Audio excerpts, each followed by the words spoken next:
So can we start off with the huge question that I have, which is why are women feeling so unconfident? Oh, I think it stems from, at least I can speak for myself, from childhood, from what I was taught, what I was, taught to believe. So when you're, 8 years old and you get a man pat you on the head and says little girls should be seen and not heard, makes you think, oh, so I have to be silent. When you're told that you're going to be a mother and a stay-at-home wife and that's going to be your destiny, and what if you don't want that? And you're like, oh, what's wrong with me? Dr. Mindy here. Your body is in a war zone. Different parts of the brain get activated depending upon how stressed you are. When you look at it from that inflammatory. That's interesting. I mean, that has some merit to it for sure. And you can't control everything. I'd say. And what about a woman who is not pregnant, but she's aiming? Okay, so I want to say welcome to my podcast, but here we are in your studio on my platform, and I'm just so excited to have you and to be having this discussion with you. I'm so excited to be here in your studio, Mindy.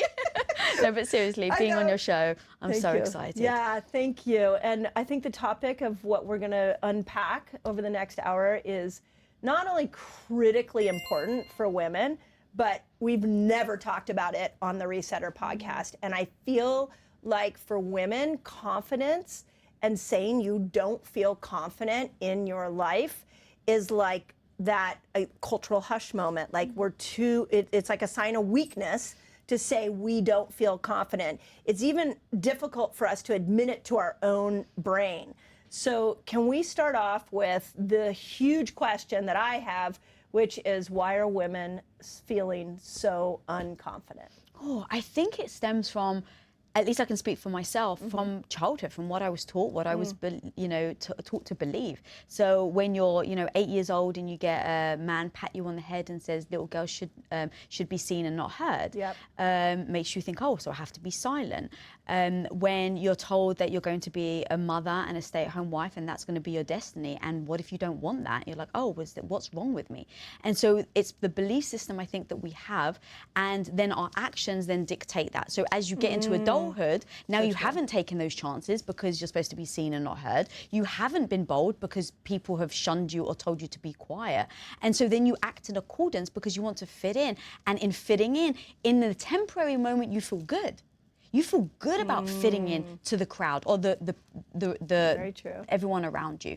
And so stepping out of that means you have to be bold. And so no one wants to be left out. No one wants to be put aside or ostracized. Right. And so you start to be molded into maybe a person that you wish you actually could break out of that shell, but you don't know how. And so I think that that's really where it stems from. So when I hear that, you know where my brain goes is like, okay, well then if we're going to change confidence for women, we need to start with the girls. We need to start with the younger, and we need to start with even how adults speak to younger children and girls specifically. So because to what you just said, I bet so many women are like, yep, that was me.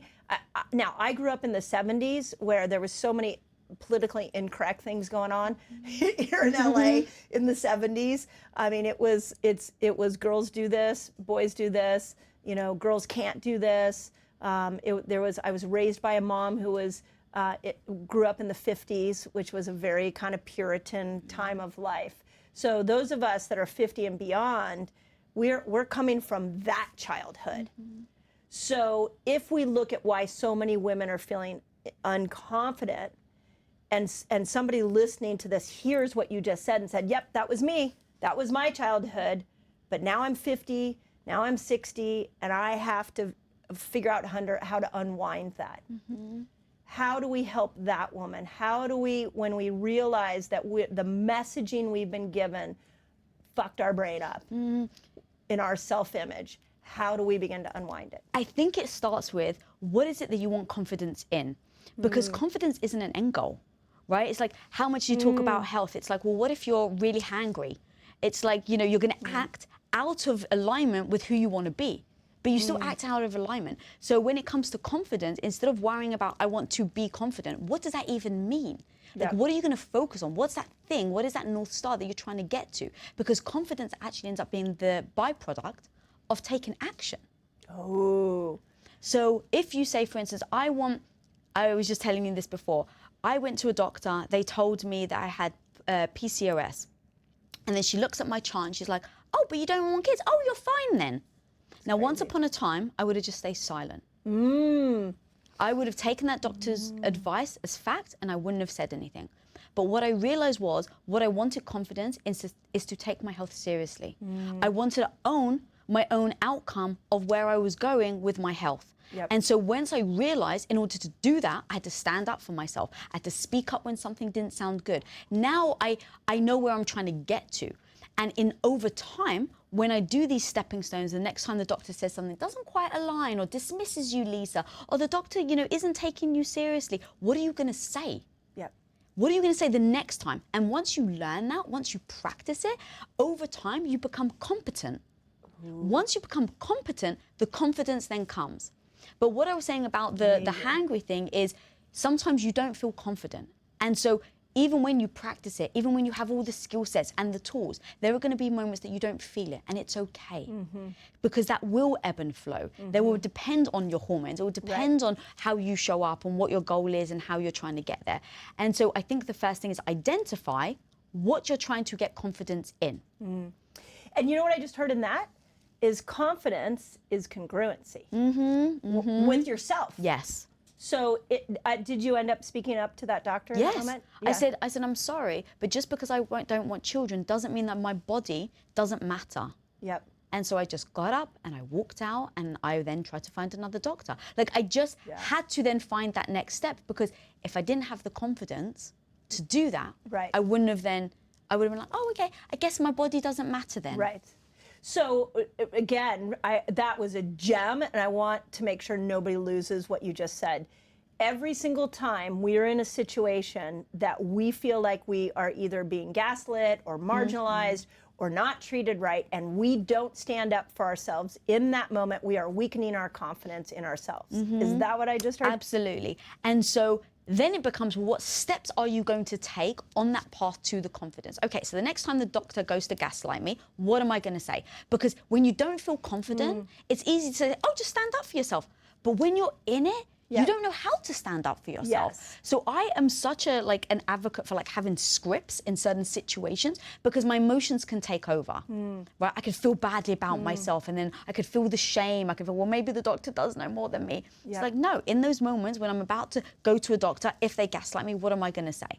And then that teaches you, okay, what am I going to say the next time? What am I going to do? And so I'm very action oriented. I love that.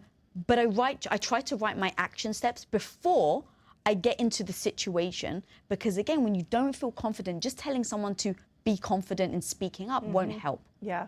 And you know what I'm thinking in that is, especially with the holidays coming up and so many people get thrown into their family units and there's all that kind of chaos, is if you can, what I'm hearing you say is, know the situation you're going into.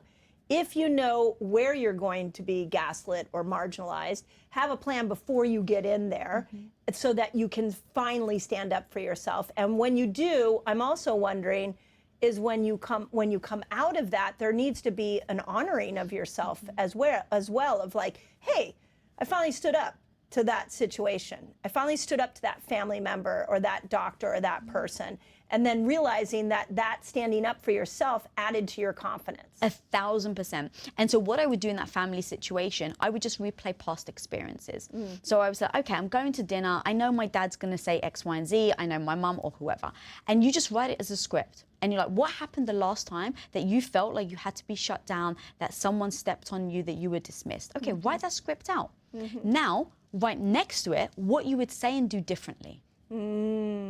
Because there's going to be so many nuances to the people that you talk to and how they respond. And then you have to be okay with them not then saying what you think they're going to say. Right. Because often, right, you play something out in your head and you're like, all right, I'm going to stand up for myself. And then someone throws you a curveball and you're like, oh God, I don't know what to say or do.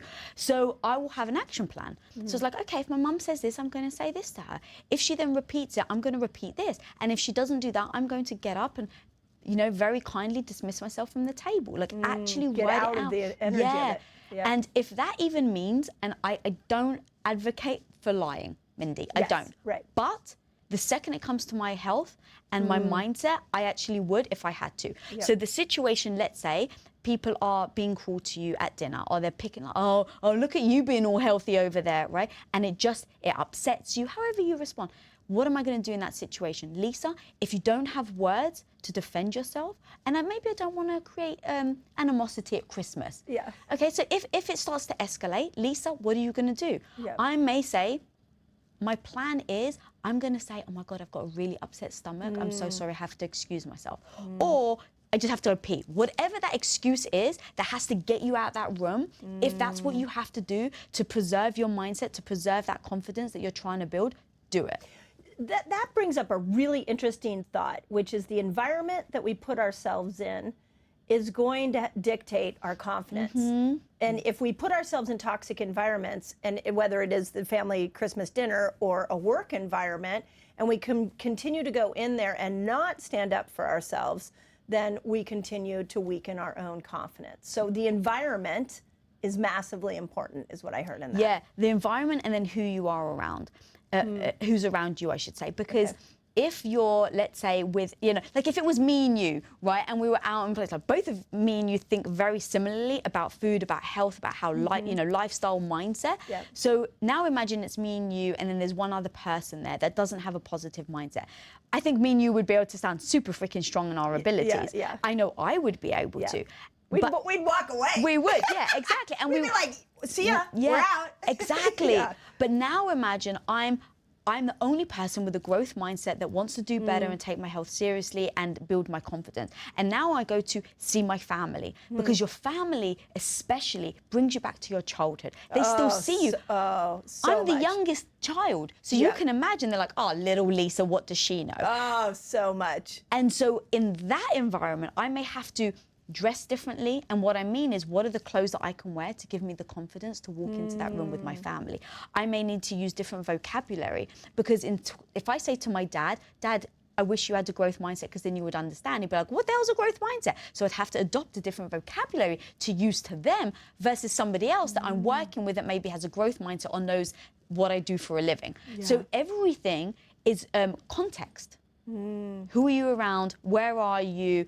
And how do you respond typically in those environments to not beat yourself up over it? Right. Because I definitely, with my family, I regress into being the younger child. Oh yeah, me too. How many kids in your family? I've got 2 older siblings, and then Okay. my dad remarried and had 2 other children, but I'm still seen as like the little Lisa. Yeah.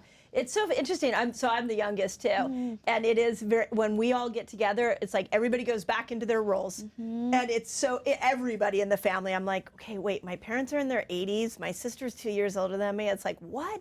How are we back in this situation? So that is really a thing. It's quite interesting how everybody plays the part. It's like a movie you're walking back into. So, okay, talk to me about body confidence, because so many women that are listening to this podcast, women that read Fast Like a Girl and trying the different strategies there, what I see is that we have such a lack of confidence when it comes to our body, and it works both ways. It's the woman who cannot lose weight. She's tried every single diet, and it's the woman who is extremely thin and is trying to gain weight and nobody understands her. It doesn't matter where we are. It seems like body confidence and being a woman are not going hand in hand. Oh God, this is such a big question. Yeah. And important to talk about. Really important. So I was brought up with a mum that was borderline anorexic. When I was in my teenage years, she swung hard the other way and became morbidly obese. So I just want to give context to what I saw growing up and the relationship between a person and a woman and food. Yeah. I also was teased for my looks, but I was very skinny. So I was praised for my body.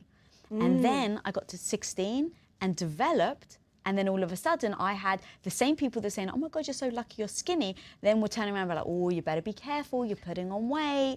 Whoa. And growing up with a grandmother who feeds you a lot, right? Yep. Greek grandmother, Greek Orthodox. Every time you go, they like, oh, why aren't you eating? Why aren't you eating? And then, how are you going to find a man if you don't eat? And then as soon as you start getting big, they're like, how are you going to find a man if you're fat? And they would say those words I don't use them, but that's how they would, to your face, Mindy. Wow.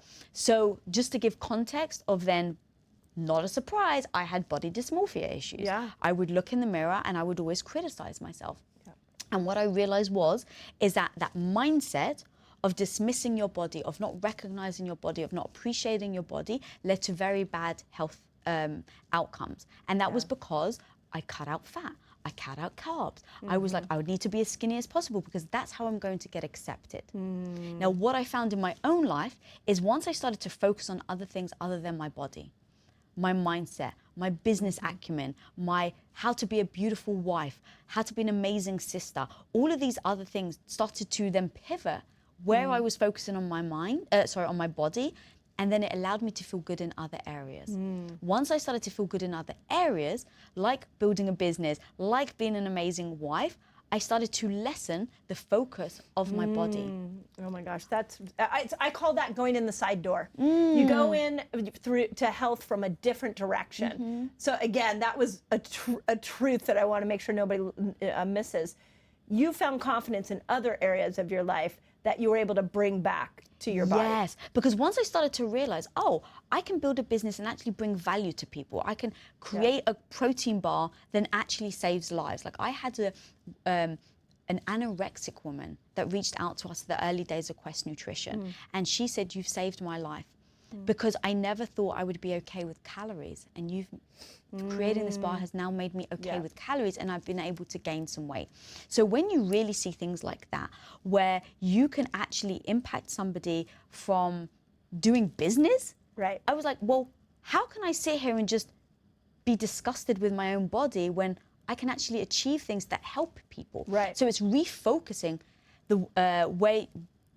where your attention goes. Yeah, I love and that. my worst time in my life where I had utter body dysmorphia was when I didn't have anything else in my life. I didn't have what we call purpose. I didn't have that word back then. But every day I didn't have a purpose. So every day I woke up, I went on the scale because my purpose was, how much weight can I lose? How skinny can I That get? was it. Yep. And then how long can I run on the treadmill for? That was where I was getting my my joy or my sadness or my frustration or my drive was all from how much do I weigh, how much can I lose on the run on the treadmill, and then how much little food can I eat. Yeah. And so having these things as the distraction to the unhappiness that was my life became a big wake-up call. Once I started with Quest and I realized, my weight was a total distraction to how miserable I actually was by being a stay-at-home wife. Now, I don't judge people for being a stay-at-home wife. I think it's beautiful. Yeah. It wasn't for me. Yeah. I didn't want it. I didn't ask for it. And I didn't speak up to say that I was unhappy. Yeah. And so every time you have unhappiness or something in your life, we distract ourselves with what I call the squirrels.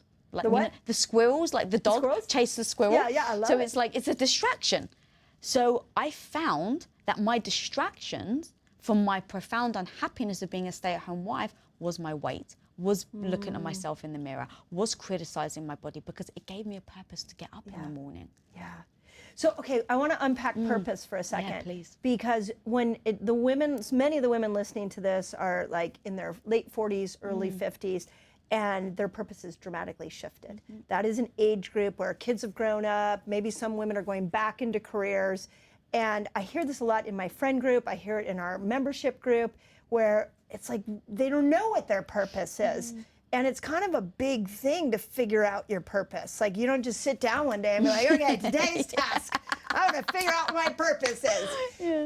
How do you go about finding a purpose that lights you up so much that now you're focused on that, and health just becomes part of a daily activity, but you're not so focused on your body and the way you just explained it? Yeah, such a great question. And I think it comes from, you have to try a bunch of, can I swear on this podcast? Of course, yeah. You have Go to for it. try a bunch of shit. Yeah. Like, you just have to try a bunch, because if you don't know what your purpose is, then you haven't encountered something that drives you so much that pulls, I call it what pulls at your heartstrings. Yeah.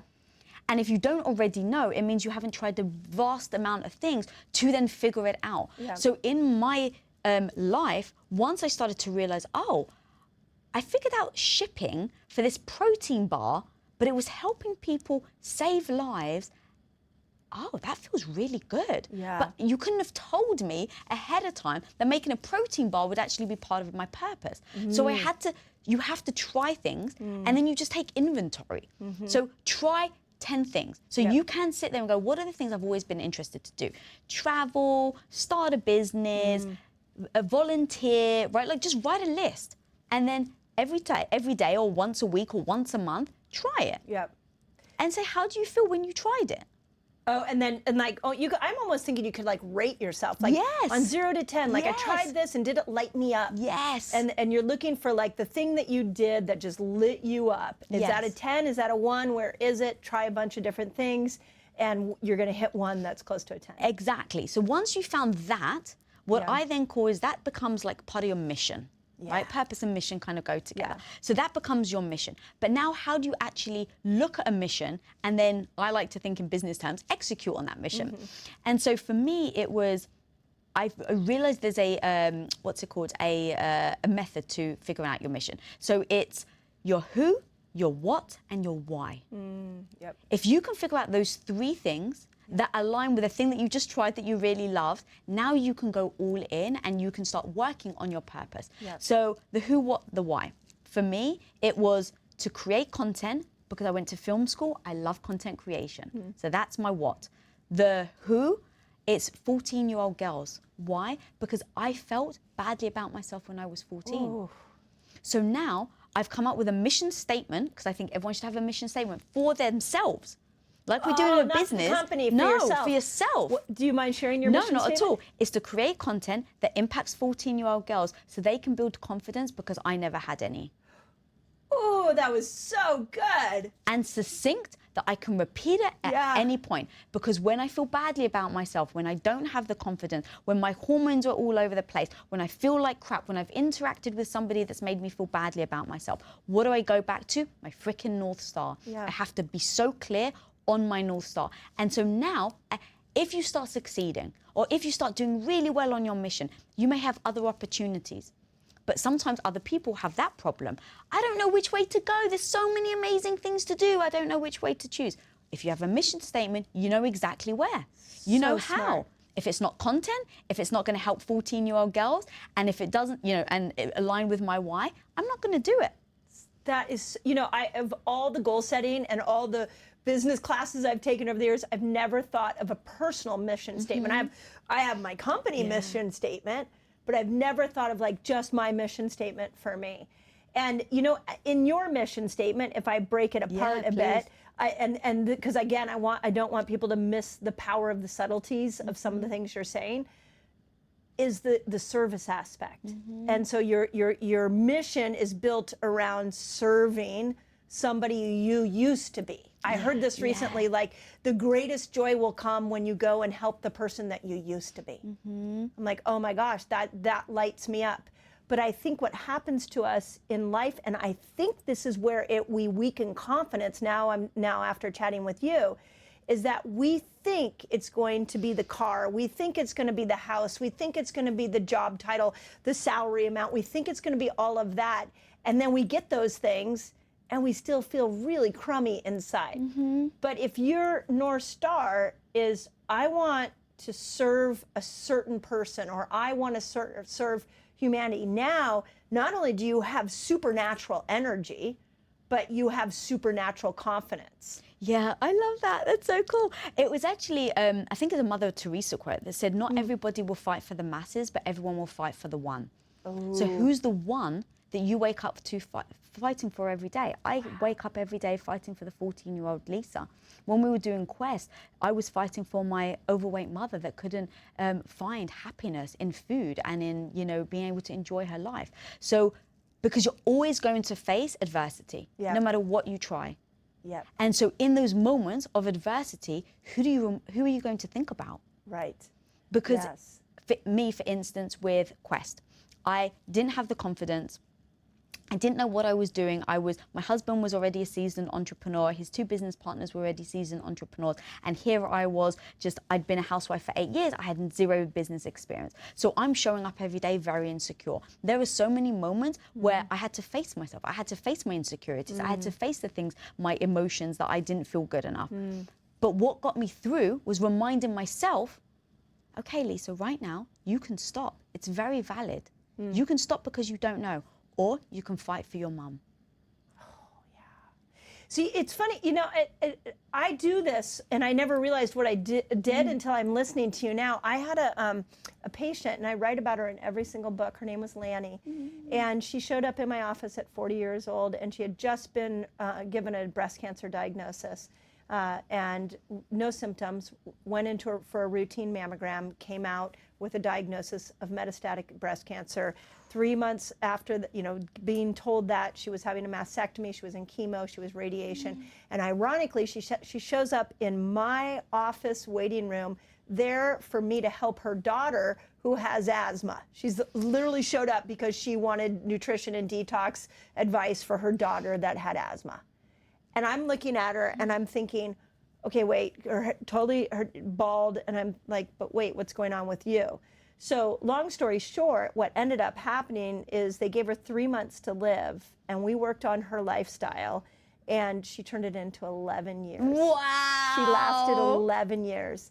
And she is my fuel because, she died about 7 years ago. She's my fuel because what I'm trying to help is the woman who doesn't get breast cancer, the woman so that she doesn't get that disease. So I really love this idea that you're either helping somebody that really tugged at your heart, or you're helping a past version of yourself that suffered. And I forecast that, and I'm think, well, what would that be like if every woman on the planet was showing up with this service heart, trying to give in that way?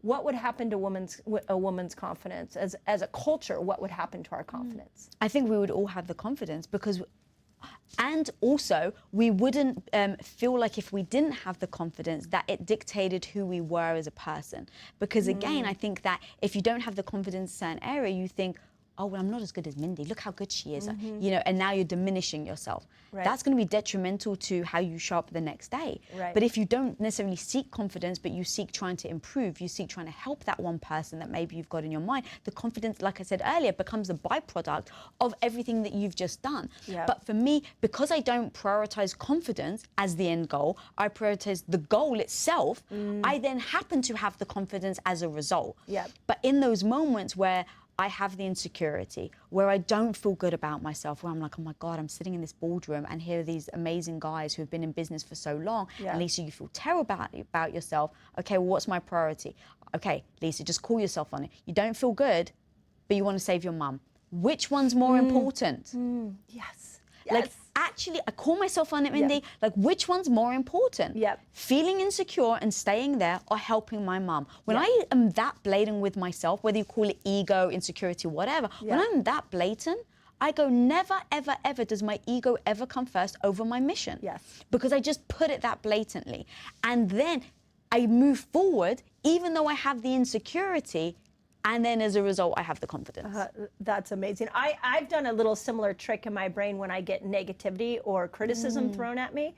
If it's enough, I've trained my brain to go, oh, just you wait. Wait till I show you what I'm really capable of doing.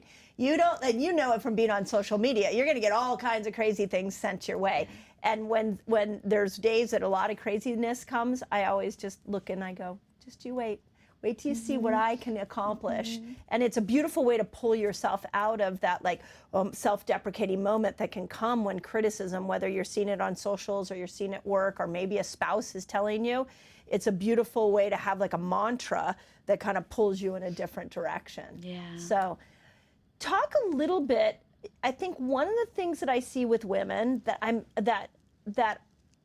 I would say, if I'm really transparent, I might even wrestle with, which is, I don't want to be too confident that somebody thinks I'm cocky. And I also don't want to be too confident that I might make somebody else feel less confident.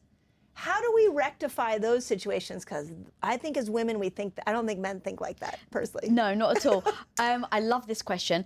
I've really, as I've said, have been working on my confidence and just like, how do I really go towards my goals and feel good about myself as a result? And I'm really proud of how far I've come, really proud. And a few years ago, I went on a trip with another female friend. And it was our first trip that we've ever been on. And I show up and we're like, oh, what do you want to do? And I'm fed up of just being like, oh, I don't know, what do you want to do? Like just actually say what you want to do and then find a beautiful medium. And so like if we went on vacation, you said you wanted to do something, like I'd be like, oh no, I'm not really in the mood. You know what, why didn't you go do it? I'll go do my thing and then we'll just meet up.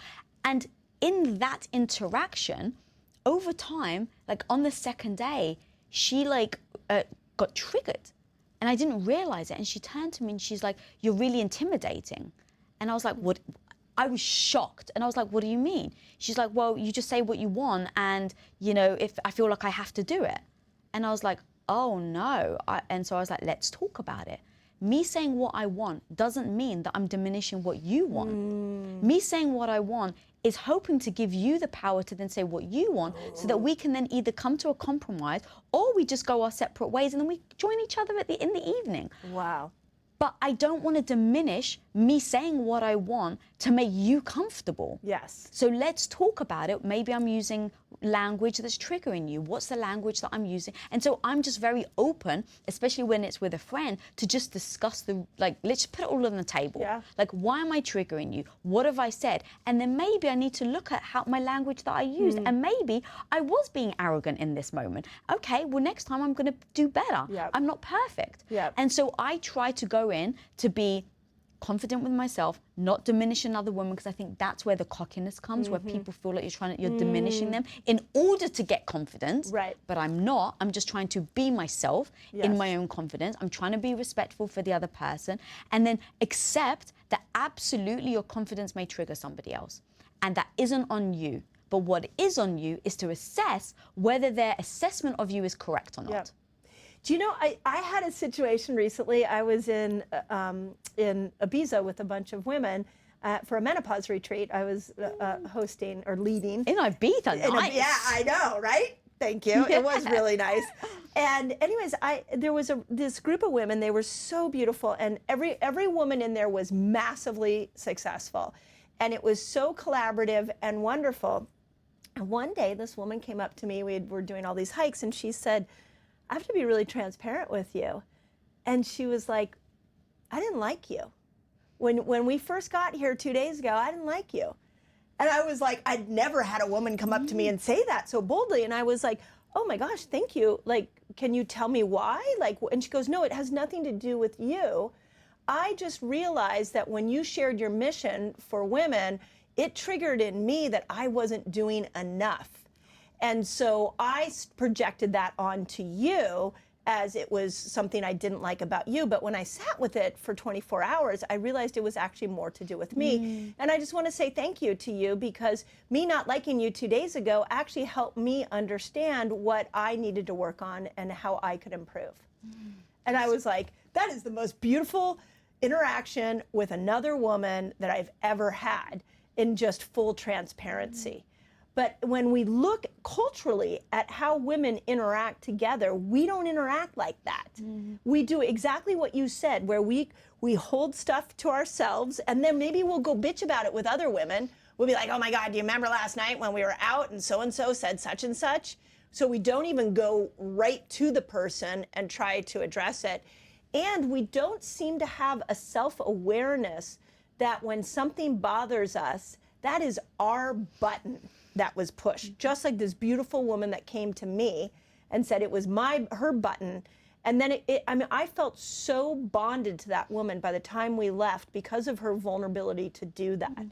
So when we're looking at our female friendships and how we show up, is there a way that we can support each other so collectively we can start to raise each other's confidence? I think the truth is, while I love to want to change other people, they have to want it for themselves. Yeah, you're too good. And I wish I could get. You're right. You know, and so if they want it and they have a growth mindset, then you can talk through things. But I think you have to be willing and open to see that and hear the message and then work inwards about what is the thing that's triggering you. And so because I was close friends with this girl that I went on a trip with, and she knew who I was able to just be very honest and say, look, if it was me, let's look at that. What language did I use? But I will never, and this is part of my own growth, I won't apologize if I don't actually mean it. Now, if I've hurt my friend's feelings, that wasn't intentional at all. So if I hurt your feeling, I'm sorry your feelings were hurt. But let's actually talk through this. So I think it's important to know if they're willing to or not, first of all. And then if they are, greet them where they are. You know that everybody's going to have, everyone's going to have like different levels that there are in their growth. And so if you had met me 8 years ago, I wouldn't have been able to say this. I may have been triggered by you because you're very confident. You know, you're very loud, and I love it. You know, I'm very loud. But that may have made me like maybe go inwards. Yeah. Because it's like, oh, she's very confident now. Why? Yeah. Because when I was younger, I was bullied by girls, not by boys. Me too. A lot of, and let's stop on this because this is too important. A lot of women were bullied by other women. I don't understand. If we go to that 14-year-old girl you're trying to help, why do we do that? And if we're not aware of it, we continue it through our adult life. And one of my major messages to women has been, we need to collaborate, not compete. And yet, I don't know if we know what that looks like. Many women don't know what that looks like. Yeah, I didn't know what that looked like. And for the longest time, I had one very close female friend, and we were both teased. So we kind of like bonded together over being bullied at school. Yeah, trauma bonded, and then a lot of my friends were boys, because they didn't have that same behavior. They weren't really backstabbing me like, you know, a lot of girls had backstabbed me. I thought someone was my friend, and she did this whole setup where her and the popular boy in school that I fancied, he came up to me one day and he's like, we had this school trip, and I was about 11 years old, and he was like, we're going on this trip and there's a dance. I want you to be my first dance. And I was like, oh my God, this is like, he can't believe that he wants me. And it was all a setup. We get there and I walk in and he's dancing with the girl that's supposed to be my friend, and she's the popular girl. And I found out after that it was all a setup. They just wanted to embarrass me. And so that story, I'm 44 years old. So imagine at 11, that story, how much that stuck with me. So I had the idea that women weren't to be trusted, that women are only willing to step on you to get ahead. And when I turned probably in my 20s, I was like, but I love women. Right, like, me too, right. And I was like, you know, I just need to be me. And if women reject you, Lisa, then you have to be okay with being rejected. And so that allowed me to say, how do I show up to have the friends that I really want? Right. And that then become, you know, you end up calling the friends that are like you. That's right. And so you end up attract them. you do attract them. But I think it takes the boldness to just say, I'm going to be me. And what does me look like? Me looks like being the person that calls friends homies. Yeah. Me looks like being the person that when I've met you for the first time, I'm going to come in for a big hug. Yeah. And if you don't want a hug and you turn your nose up, then you're not my peeps. Oh my God, are you talking about you or me? Because I feel like that's totally, I have a whole thing about hugs, by the way. You can't come back from a hug. Once you like go in on a hug, there's no like, you can't be like, pull your hand back, like you're in. So you're either going all the way in, you can kind of pat, but yes, so true. Yes. I love that. What do you think it means to be a good friend to another woman? Oh, I think that is a great question. To not judge them, to be available when they need you, but I think that with my friends, I have language relative around that, because I run a business. I'm very, very busy, but all of my friends know that if they need me, text me the word "it's important." I will drop everything. If I got a text right now as I'm sitting with you and one of my friends texts me, "Hey Lisa, do you have a second? It's important." I'd be like, "I'm so sorry, I gotta go." Awesome. So having language that my friends can reach me whenever they need to. And then absolute transparency. And so that means, for instance, one of my closest friends, that friend that I told you, the trauma bond friend, she asked me to be a godmother to her child. Oh, wow. That's a big responsibility. Yeah, that's huge. And I said, what an honor. And I said, this is such an honor, Yes. but let me tell you who I am. And let's make sure that you know what you're getting into. I'm not the person that calls all the time. I'm not the I forget people's birthdays. And I just laid out, like, I know you've known me for 25 years, but as a godmother, my personality, my character isn't going to change. And that doesn't mean that I don't love you. That doesn't mean that I'm not going to drop everything if you need me. Yes. And she turned around, she's like, of course I know who you are. I don't expect you to, you know, and even now, I forget their birthdays, but I don't feel guilty. Why? Because she knew what she was getting into, and she knows that I'm not the type of person that shows my love by making sure that I call you on your birthday. I show you how much I love you by the willingness to absolutely drop everything if you need me. That if you literally need to call me and you want 5 hours on a call because you need someone to talk to, I'm there. That's amazing. If your son actually needs his godmother, I'm there. I'm getting on the next freaking plane. Yeah. But I won't remember a birthday, right? Right. So just like laying it all out on the type of person Yeah. that you are, and then you end up attracting. Also, the last thing I would say is I'm not the person that needs to talk to you every 2 minutes or needs you to contact me for 3 months. No. If I text you and I'm like, hey, Mindy, just thinking about you, you do not have to text me back. I do not want you to feel guilty. Why? Because we women have so much guilt that we carry that I don't want that. So I'm not going to make my friend feel guilty. So I've, Mel Robbins, I love Mel so much. And I'm just like, I'll text her and she'll like, I'm so sorry, Lisa, I haven't texted you back. I was like, never apologize. Yeah. And I would text her once a month and just like, just thinking of you, love you, that's it. You know, the apologizing is a really interesting thing that we do as women. And as I'm just going to say, as I've gotten wiser and have made better choices of the women that I'm close to, every single one of them say to me all the time, because I will slip into it and be like, oh, I'm so sorry I didn't call you. I'm so sorry. And they're like, stop. You don't need to be sorry. And I realize I have such a core group of women right now that say that to me. And I'm like, oh, thank you for reminding me. I have to unwind that habit. We do that as women all the time. I'm so sorry. I'm so sorry. And the second thing we do a lot is when somebody gives us a compliment, we dismiss it. Like, oh, you know, like when somebody says, oh, you look really good today, you're like, oh, this whole thing, like I just happened to throw it, like we totally dismiss it. So what does it look like, especially on the compliment front, especially when we're looking at confidence, not cocky, if somebody comes up to you and says, you look amazing today, what would be like a really authentically confident response? I know it would probably be different for everybody, but if we don't want to dismiss it, how can we own it and let it soak in? I love this question. Thank you so much. That's all you do. And it has to be a habit, right? We all know, right? When you talk about like health habits and just like automatically going for the snacks, and it's like it's a habit. So give yourself grace that you have a habit right now. So what do you have to do to change that habit? You have to have an alternative solution that when it comes up, you have to, you'll have to like practice. So I would say as simple as, thank you so much. That's so kind of you. Yeah. And then to be honest, I love giving compliments back. So I would just like give a compliment back. But the apologizing thing, so the compliments, I think it's just simple as, next time someone compliments you, I literally challenge everyone listening right now or watching, that's your response. Agreed. Thank you so much. Agreed. And then the apologizing thing, the thing that I think is really doing damage to us is that we often will apologize when it comes to self-care, taking time for ourselves. Ooh, talk more about that. So my health, just to give people who may not know, for the last 7 years, I've been really battling with massive gut issues. About 7 years ago now, it felt like my gut erupted. I can go into the story of why, but it did. And I was completely depleted. I was 20 pounds lighter than I am now. My hair was falling out, my nails were brittle, and I didn't have self-esteem. I didn't have what I thought was confidence. I didn't have the energy. And so I had to start prioritizing my health.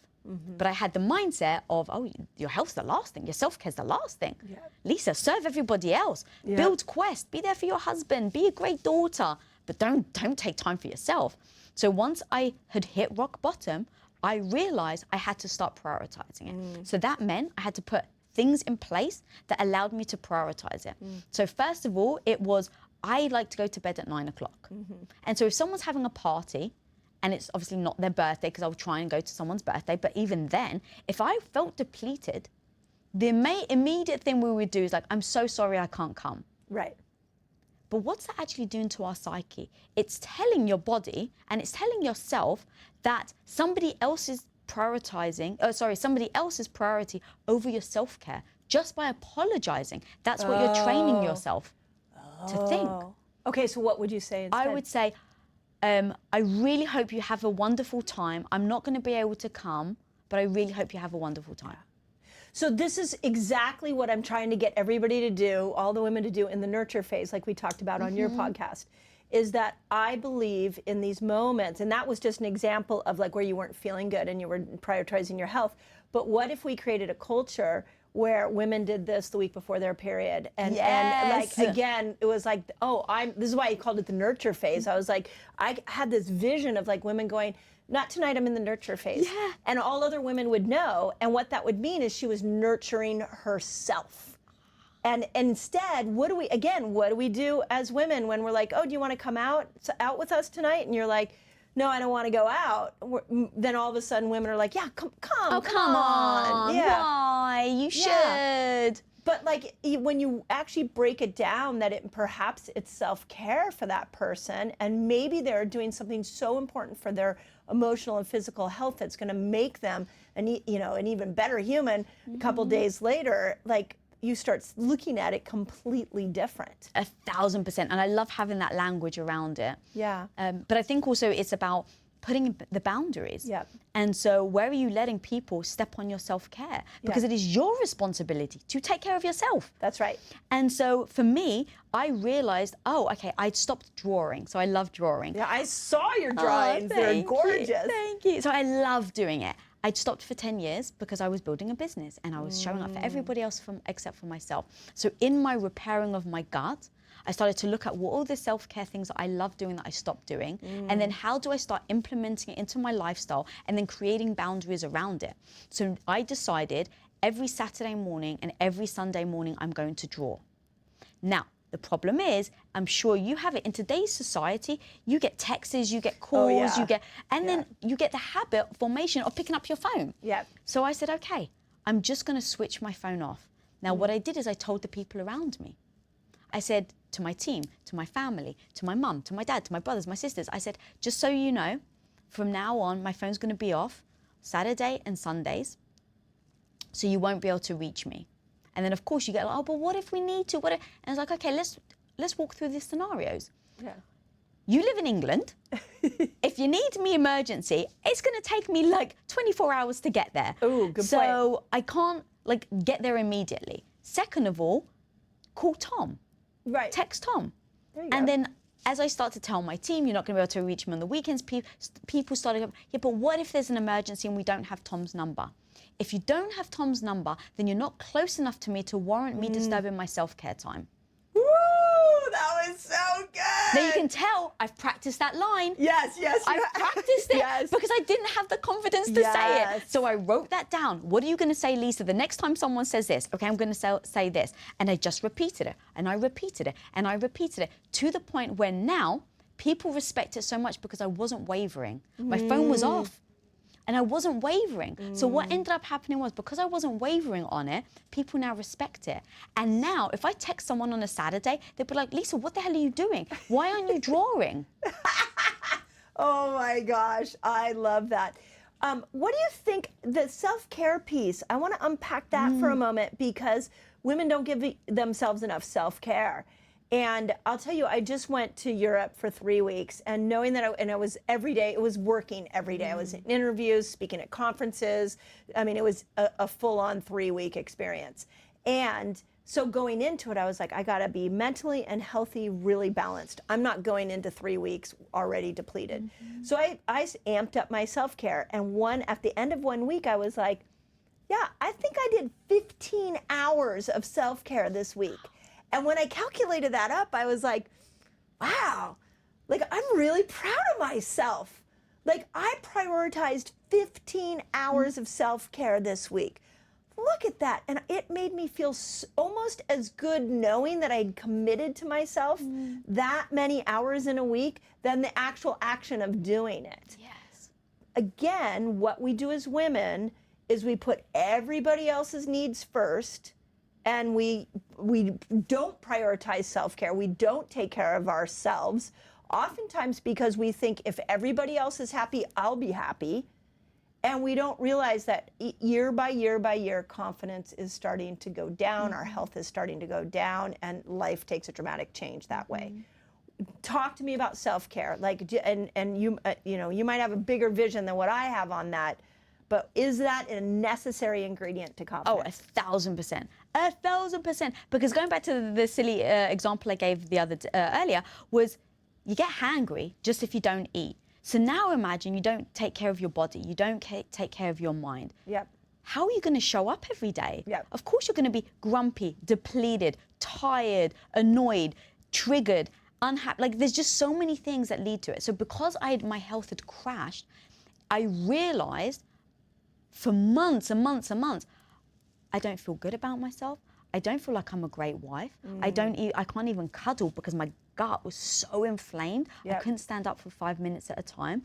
And so when I had the mission and I couldn't execute in my mission, I was like, oh, well, you can't serve your mum or the 14-year-old girl in you, Lisa, if you can't stand up for longer than 5 minutes at a time. Yeah. So step one, how do you take care of yourself enough so you can stand up for 5 minutes at a time? Yeah. And I realized that I'm very, I've trained myself to be good at building a business and reaching goals. So what if I looked at this as a goal? What would it take for me to reach that? Okay, it would take for me to spend 2 hours a week doing X, Y, and Z. Okay, great. What do those 2 hours look like? Do you split them up, 30 minutes every day?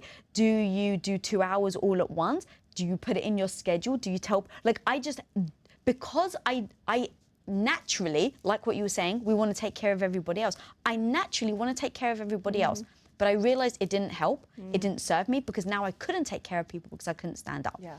So how do I actually implement it as a strategy into my life? What does that look like? What am I going to do in those 30-minute increments? What am I going to do in those 2 hours? And then tell the people around you to then actually be able to do it. So I go to, okay, what are the things that I'm struggling with? Is it my hormones? Is it, my mindset? Okay, well, if it's my mindset, how do I take a deep breath? Do I listen? I tried meditation. I freaking hated it. I hated meditation. Everyone was like, you need to meditate. And I then felt badly about myself because I couldn't meditate. Yeah. Because I wasn't doing it like a good job. And so I was like, okay, Lisa, you know what? What is the thing you love? Everyone's telling you to do meditation, but if you don't enjoy it, try something else. Yes. So what am I going to try that I feel good about every day? Okay, you know what? I hate running on a treadmill, but let me try lifting weights. Oh, I love lifting weights, right? And so now your self-care, you try a bunch of things, you schedule it out, and then you show up for yourself, and that becomes that repetitive loop that you said you were going to do something, you then did it, and then you feel better, and that helps build your confidence. Yes. That's like a strategic way of doing it. But the last thing I'll say is you have to remind yourself of why you're doing it. Yeah. And I interviewed someone called Lisa Nichols. I love Lisa. I love Lisa Nichols. And she gave the analogy, because I'm such a visual person, so I want everyone to picture. We always talk about, like, we feel like we're on empty, right? We've just given to other people and now we're on empty. So think of an empty cup. How can you actually keep feeding yourself on an empty cup? You can't. But what if you kept pouring into your cup and you poured into your cup so much that there was an overflow? That overflow goes into the saucer. And now you feed people from the saucer, not from your cup. I love that. That is brilliant. What I heard in the last thing you said was that the ways that you have succeeded in business, you've used those strategies and applied them to succeeding as a human in not only your health, which I know you're continually working on, but your confidence and who you are and your self-awareness. Like, you had a strategy for it, just like you had a business strategy and a formula there. You just brought it into your own personal life. Yeah, because I acknowledge who I am naturally. Who I am naturally is someone that can get emotional, that can be driven by other people's wants. I want to make other people happy. So, like, I'm naturally driven towards that. Well, how has it worked for me? Right. You know, and again, I just call myself on. It's like, well, how has that worked for you, Lisa? Not very well. Right. Okay, well, if it hasn't worked for you very well, how do you change? How do you pivot? And once you really identify what that goal is, how you get there, then all of my natural inclinations are actually overridden by my goals and my desires, and then my, you know, as a result, my self-care. Yeah. And again, I just want to point out, like, what women do is, like, we have a plan for the family, we have a plan for our careers, and then we put ourselves last, and we don't have a plan for ourselves, and then that starts to suffer, and then our confidence suffers there, and then that bleeds into our relationships and into our, you know, into our careers, and we don't realize that we forgot to create a plan of not just confidence for ourselves, but self-care and focus and a mission statement, and all of that matters. They're not just fun little things. They actually, if you do it right, you'll actually amplify the confidence in all areas. 1,000%. Yeah. So like sleep. If you want to show up confident, get sleep. Yep. If you want to show up confident, eat well. Yep. Because let me tell you, if I did 3 days, let's say around Thanksgiving, where I've eaten really bad food, I've woken up really late, I've gone to bed late, I don't work out, by the 4th day, I feel terrible. Yep. I don't feel confident. Yes. I don't feel like I can go and crush it. Yeah. So once I realized, oh, all of this matters, Yep. if I want to build my confidence, it isn't just about doing the things we spoke about earlier, right? We're like showing up. It's how do you show up? Right. Look Yeah. at all the things that you're doing in your life. And then how do you optimize all of those things to the best of your ability so that you can then build your confidence along the way? Yeah, so good. Speak to the woman who is maybe had confidence and confidence was taken away. And I see this a lot. I'm 54 and I see it a lot in my time of life where, you know, a woman was a great mom and the kids grew up. Or a woman had an amazing marriage and then they got divorced. Or, you know, menopause, a woman was in great shape and now she's put on weight. And it feels like these life changes kind of swipe us, like sideswipe us. And before we know it, all of a sudden we're lacking confidence in an area that we actually used to have confidence in. Is there a way to crawl yourself out of a hole when that happens, or when a dramatic shift in life, sometimes it's going to happen with the loss of a loved one, where it just rocks our world and now we're trying to start over again? Yeah, God. Such a beautiful question. I think number one is you have to give yourself grace. Yeah. Like I always start there with anything I do, because I'm always naturally going to beat myself up over things. What does giving yourself grace look like? I just Oh need no, to know. please, yeah, I Me love this. personally. Yeah. So let's say you've just exited a toxic relationship, and you feel really just depleted. You maybe have seen the signs, but you ignored them, and so now you're beating yourself up over the fact that, how did I get forward? How did I not speak up earlier? Like, you're just beating yourself up, and you just need to say to yourself, be where you are right now. Feel the feels. It's okay. If you want to feel the shame, feel the shame. If you want to feel the guilt, feel the guilt. Don't shame yourself for feeling the shame. Don't shame yourself for feeling the guilt. Just be in that moment and say, I'm human. I'm just like everybody else. Yep. I've gone through something shitty. Yep. And it's okay to be right here, right now, on my knees. It's Beautiful. okay. Beautiful. But don't freaking stay there. Yes. Give yourself a time. Like, I actually will give myself how long, Lisa, do you feel like you need to sit right now and listen to Celine Dion and cry? Like, Wait. Do you put sad music on when you're not feeling good and cry? so here's the thing. I do for a temporary time. Me too. That's why I want to ask Yes, you. but there's that timeline between it's now helping you or it's keeping you stuck. Right. Which is why I give myself the timeline. So it's like, put on the sad music, cry. How much watch time do you give yourself? It all depends on what's happened. Oh, okay. So if it's something that's, I've been in a relationship for 4 years, well, shit, only giving yourself a day isn't going to be enough. Yeah. But if it's like, I just had this argument with somebody and they made me feel shitty about myself, okay, Lisa, to be honest, freaking get over it. Yeah. Like, I'll just like, in that moment. So again, it's like, how much grace do I give myself? What do I do in myself during that period of grace? And then what am I going to do to get back up? Amazing. So having almost like an action plan of how to get back up. So I'll just say, okay, right now, you know what? Like my dog dying. It was heartbreaking. I don't have children. He was 17 and a half years old, and it wrecked me. Sorry. And it was right when I was launching my book. Ugh. And I just said, you know what, Lisa, you cannot crush your book. You cannot, help women feel confident when you're heartbroken right now. Yep. So I just canceled all the interviews I'd booked for my book. Wow. I just canceled them for that week. And I said, you know what? I know myself. I need a week. I need a week to eat whatever the hell I like, to not work out if I don't want to cry, to not take any meetings, to just bawl ugly cries.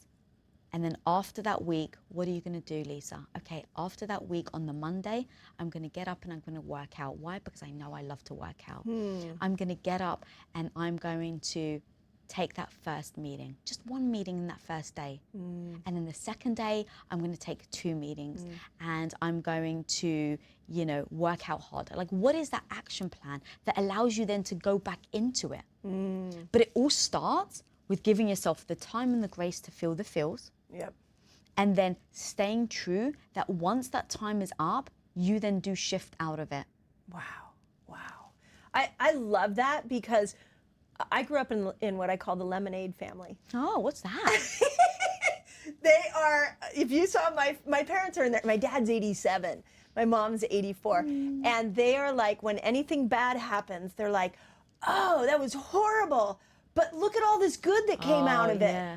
And so there was never room to feel sadness. There was never room because anything horrible that happened to you had a positive spin, which is a beautiful, I mean, a lot of people didn't grow up in that family. So I call them the lemonade family. So it was like everything was just turned into lemonade. But I can tell you where I sit now and just so many life changes that have happened to me in the last couple of years. There's been grief, there's been sadness, there's been moments even in how amazing Fast Like a Girl is done and the message getting out there where I'm just, I feel like I want to sit in bed and do nothing. And so I've been learning to give myself permission to do that. But what's interesting is people around me are like, what's going on with you? What's wrong? Like they're used to lemonade version of Mindy and they're not used to sad version where I'm like, and being more introverted. They're used to extroverted Mindy. So if you're in that moment, is there a way to express it to those people around you that this is actually really good? I need to go here. I'll be back in a week. I'll be back. And maybe you just say it exactly like that. But how do we, when we start to embrace that grace we need to give each other or give ourselves and give time, how do we tell everybody else to back off while I'm giving myself grace? I love this. I think it depends on how who it is and how close you are to them. So for instance, if it was someone, my sister's my best friend. So if it's my sister, she just knows how I like it. Like, so when I am sad, I don't like to talk to people. Yeah. She loves to, like when she's sad, the first thing she wants is for you to call her. Yeah. So it's about that communication. It's about the people around you. How do you communicate of how you're going to act when X, Y, and Z happens? Yeah. And so for my husband, when I'm angry, like I don't want to cuddle. And so he just knows, okay, when she's angry, don't cuddle her. Yeah. Okay, you know, so like having that communication and then saying, this is what I need from you. Yeah. When this happens, I will say this word to you. And when I say this word to you, I need you to do this. Yeah. And so whatever word you want, like you create a word that's meaningful to you, and then you have this vocabulary, because when you're sad, it's hard to be like, oh, I'm just not feeling great. Like, Right. you don't. Well, listen. and then we make excuses Yes, for ourselves. yes. Oh, I'm not really feeling, but like, well, I want us to own our feelings. So okay, keep going. But you So hit when that it's part of so my when brain. it's people that's close to you, Yeah. you can have that communication. But I'm not going to pretend that everyone's going to respect it or get it Yeah. if you don't have a growth mindset. So sometimes I'll be like, just don't answer the phone. Yeah. Like if I'm in that moment where I'm sad and I know that this person isn't going to get me right now, I'm just going to not answer the phone. Yeah. And if it's someone at work that maybe I have to show up, I don't think they need to know. Right. So Yeah. almost having that, like, or do I have to put on a face? Or to be honest, I'll say, I'm feeling a bit under the weather. Right, yeah, right. Like, if I have to say that in Yeah. order to protect my space so that I can show up next time because I'm not comfortable being honest with this person for whatever reason. Again, I don't advocate lying, but sometimes you have to protect yourself. Yeah. And so in that moment, if I have like multiple business meetings and I'm crushed to my core and I don't have any words to express it, I'm just be like, oh, I don't feel great. And you just go. And I they just go. go. And Yeah. again, like, I don't think everyone has to know the truth, but if you can possibly express it, I think it's great. Yeah. But you're not going to feel great in that moment. And what you don't want to do is dismiss the feeling and be like, oh, but I can't show up sad, so I'm just going to pretend that I'm not Right. sad. And now you've dismissed it Yeah. altogether, because that will come around. Yes. It will come around. Do you think when you're not giving yourself grace and honoring those moments that you have to grieve or go into the sadness or go into the sorrow, whatever's going on, if you don't take that, that it actually long-term will wreck your Yeah, confidence. I do think so. I think it will eventually show up in other ways that then, you're not going to be able to build that true confidence because there's going to be a part of you that's almost keeping it a secret. Yeah. And, you know, like, what is it, like the biggest lies we can tell, the lies we tell ourselves. Yeah. And so if you're telling yourself, it doesn't matter. No, it doesn't matter. It doesn't matter. Yeah. Well, how are you going to be confident if you're dismissing yourself and telling yourself that this thing that really happened to you that does matter, but you're telling yourself it doesn't? So you're actually telling yourself that you do not matter. I think that exactly. I think that's what you do. That's crazy. Again, coming from the lemonade family, that just like anything that bad, I dust myself off and I go. And I'm realizing in the last couple of years, as I've really sat in some troubling thoughts and moments, that I pop out of it eventually, but that it doesn't stick on me and I don't keep carrying it forward. Yeah, and what's interesting is when you're saying the lemonade family, I think a lot of us women also, and maybe not even just women, but gratitude. Let's talk about gratitude and toxic gratitude. Ooh, please. What's toxic gratitude? Is that you use it to dismiss how you feel. So in that moment where, let's say, you're really sad and something really bad has happened, you're like, well, it doesn't matter because look at all this amazing thing that's happening. Yes. So yes. when I was a stay-at-home wife for 8 years, I was profoundly unhappy. And every time that voice in my head that was saying, Lisa, you're not happy, you need to speak up, you need to tell your husband you're not happy, I would use gratitude to distract myself. I'd be like, but I have a husband that loves me, I have a roof over my head. So for 8 years, I was dismissing my I was dismissing myself and my happiness because I was using gratitude as a way to smother it. Okay, so what I had to realize that I was doing is gratitude can be beautiful when you want to see the beauty in life. But gratitude can also become toxic because it's holding you back from the thing that you actually want to achieve or from happiness because you're using it to dismiss it. So again, it's like saying, oh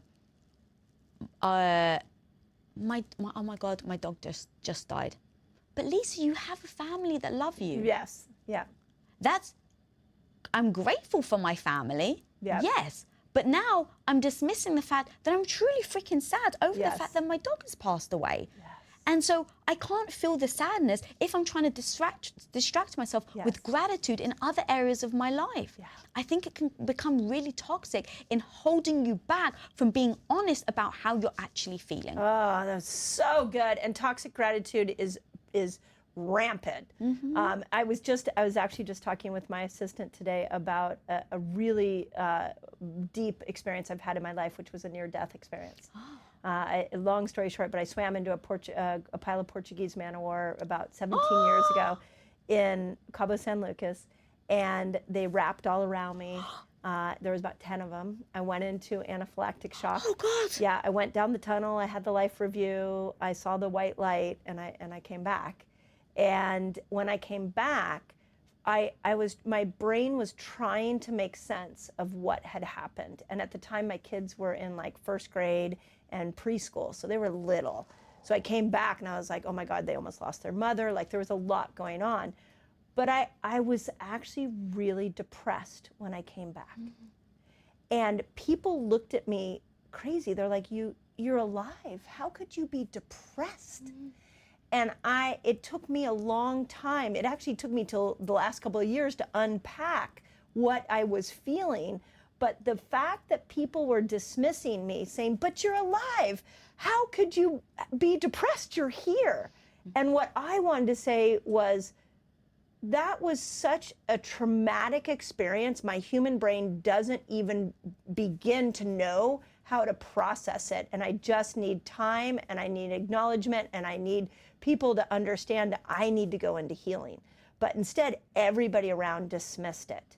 And then you start thinking you're crazy because you're like, of course I'm alive. How could anything be more, how could you be more grateful than that?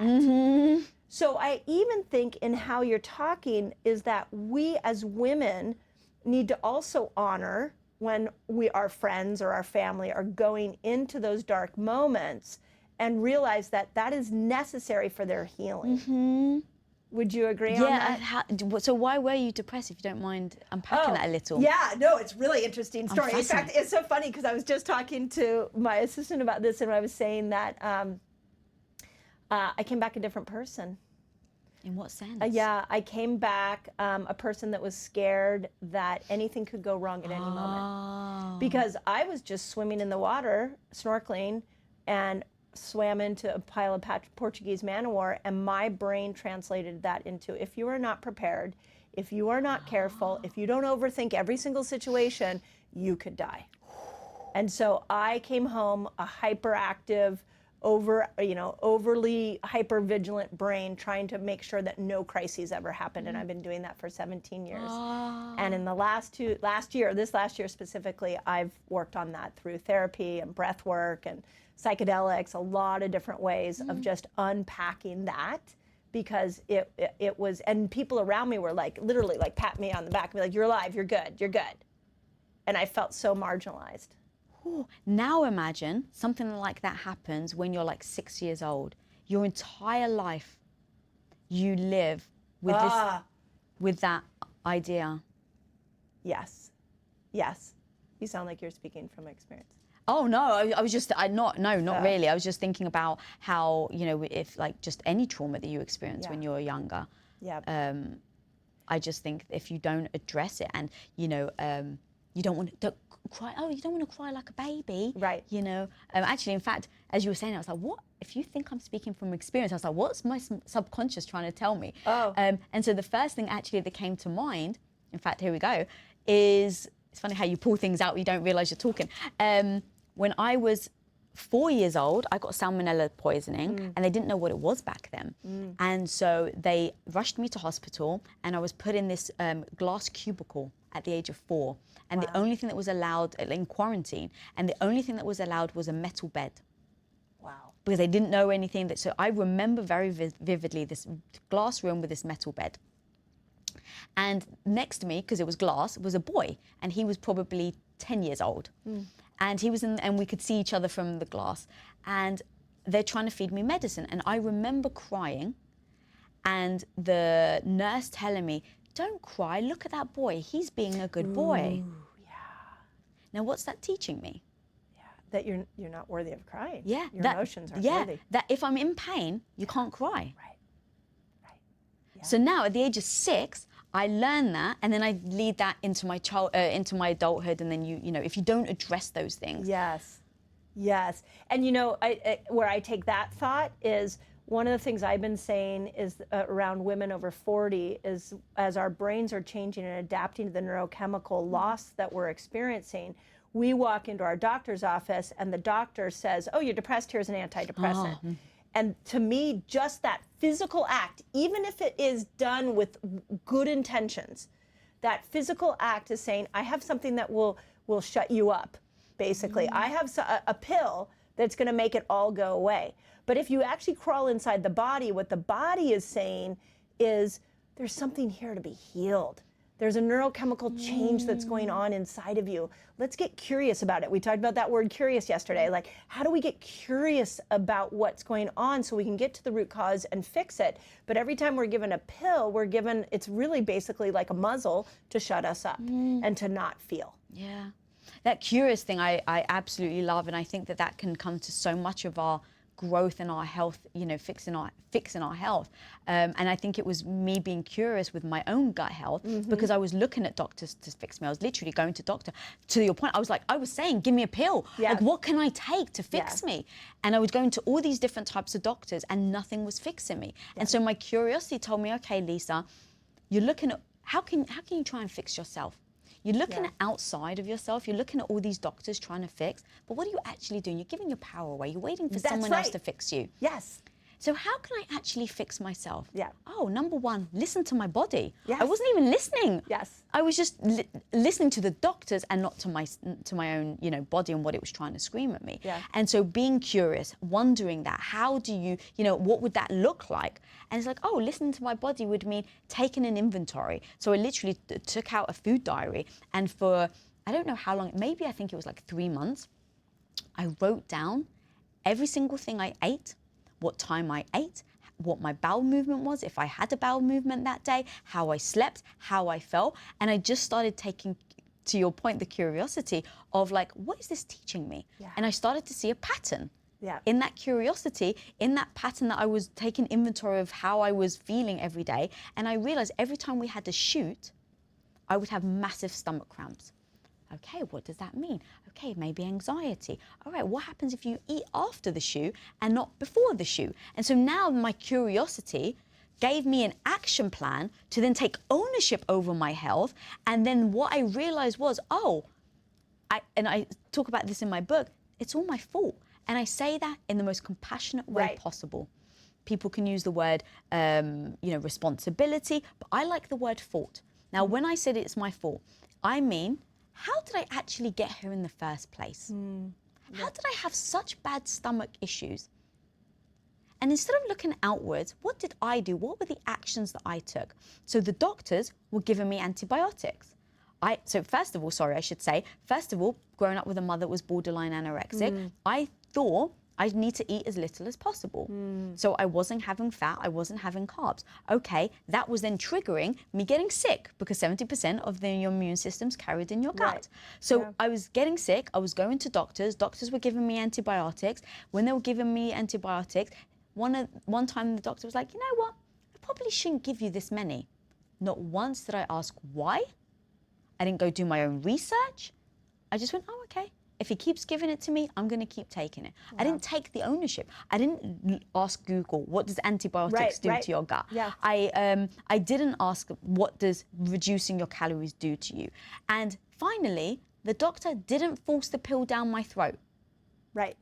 I decided to take it myself. Right. Now, once I flipped it and I said it was all my fault, that word fault triggered me enough to take action. That action triggered me to take inventory. That inventory made me realize it was my behavior with food, it was my relationship to food, and then my behavior to the gym, working out, weighing myself. Yeah. And all of that, starting from the curiosity and addressing that it was my responsibility, allowed me to then finally heal myself. Mic drop. And what I hear in that is, how do you feel about yourself for taking yourself through that process? Yes, I feel freaking amazing. Right? I now have confidence in my health that I didn't have before. Right. So if you had just taken the pill, what most people do is take the pill, they're like, pray, okay, hopefully the pill's gonna work. And then the pill doesn't work, they go back and they're like, that didn't work, give me another pill. And they keep doing that over and over again. But what I just heard and what you said is, when you take ownership, I love the fault idea, because when it's your fault, you can actually do something about it. And everything you went through, now when you're well, you're like, I did this. Yeah, yeah. You know, it's like, only you can do it. Yeah.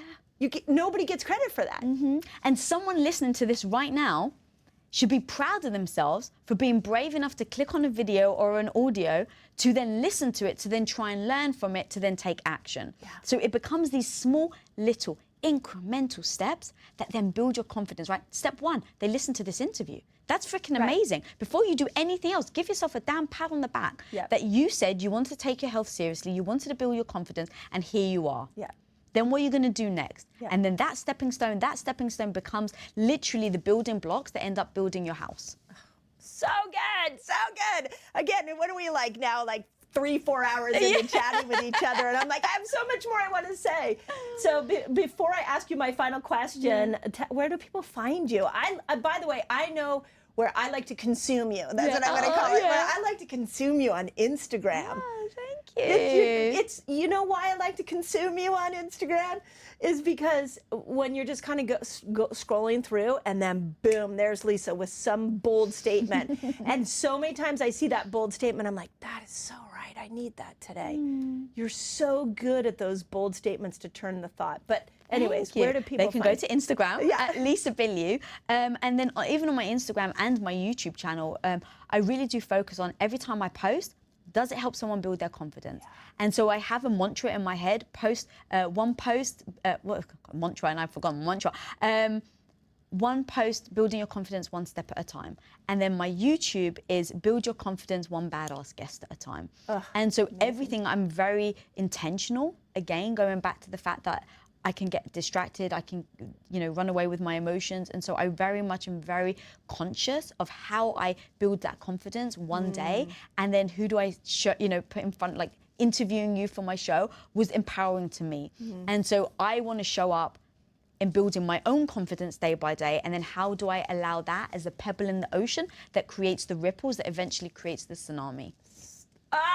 So good. Okay, last question. This is what I ask everybody is, what's your superpower? I think it is the ability to get back up every time I fall. Ooh. Do you have a word? Was that resilience? What would we call that? Badassery. Come on now, gal. I've got to come up with something like that. That was good. It is badassery, and I think everybody needs badassery. Every woman, for sure. Yeah, So I think everyone needs to be their own superhero. Stop. What I love to say is, don't wait to be saved. Save yourself. I just love that. So good. Well, not only do I love you as a human, not only do I love talking to you, but I am so inspired by how you show up and your focus and your intention, not only for the world, but for yourself. Like, it's just, we need more Lisas in the world. It's been so fun to get to know you. So thank you so much for I everything. freaking adore you. And I've got a bedroom made for you, so you're going to stay the night. And we're just going to hang out for more hours. Let's do a slumber party. I bet we could create something like really Slumber cool. like a girl. Slumber like a girl. Oh my God, that would be, if it was well, you go to bed at 9. My slumber party looks about the same. It's like, woo, we might be like eating something great at 8 and then we're done at 9. That's what slumber. Oh no, I finish at 6. I have to eat my last meal there at we 6. go. Okay, there we go. There we go. Oh my God, so good. Appreciate you. You too, girl. Awesome.